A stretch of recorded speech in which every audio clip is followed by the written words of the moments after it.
kuwa safari hii tutakuwa tuna mkataba wa kupima ufanisi wa utekelezaji wa majukumu ya viongozi katika wizara. Nadhani ofisi ya Rais Utumishi wameshaandaa jambo hilo. Tutaliwekea mkazo wa kuhakikisha kwamba kila mmoja basi apimwe kwa utendaji wake. Kila mmoja apimwe kwa utendaji wake. Kwa hivyo madam tutakuwa tunapimana, wale ambao hawatufanya vizuri lazima tueleze kwamba wewe bwana hutufai kwa sababu ufanye yale ambayo unatakiwa kuyafanya. Nimepewa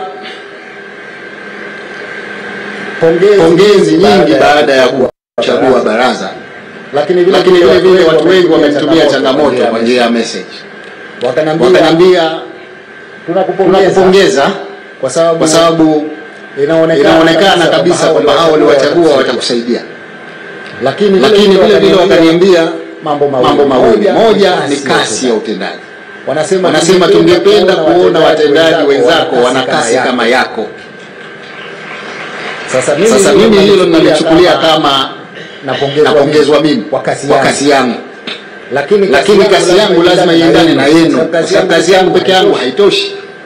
Wenye wizara ni nyinyi, lazima muendane na kasi hiyo. Kwa hivyo safari hii tunataka kasi ya utekelezaji wa mambo yanayotakiwa kutekelezwa. Kwa hiyo ningependa niseme kwamba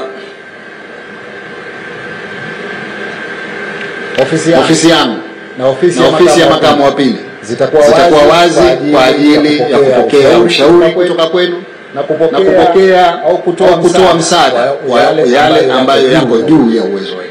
Msisite kuja kutafuta ushauri na msaada.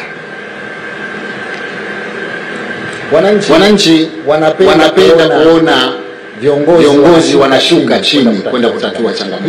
Hili ni la pili. Wengi wetu huwa tunabaki kwenye ofisi. Message nyingi zinazokuja zinataka tuende kule chini tukatatue changamoto. Tumeweka mfumo wa Sema na Rais, lakini sasa hivi tutaweka mfumo mwingine wa kutathmini utekelezaji wa yale ambayo tunayapokea kwenye Sema na Rais. Lengo letu ni kwamba kusiwe na changamoto ambayo haipatiwi ufumbuzi kwa haraka.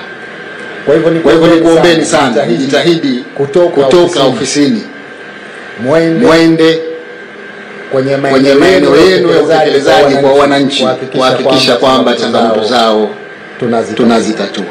Nahitimisha na saa zangu kwenu, pongezeni tena na kwa kushukuruni nyote kwa kubali uteuzi.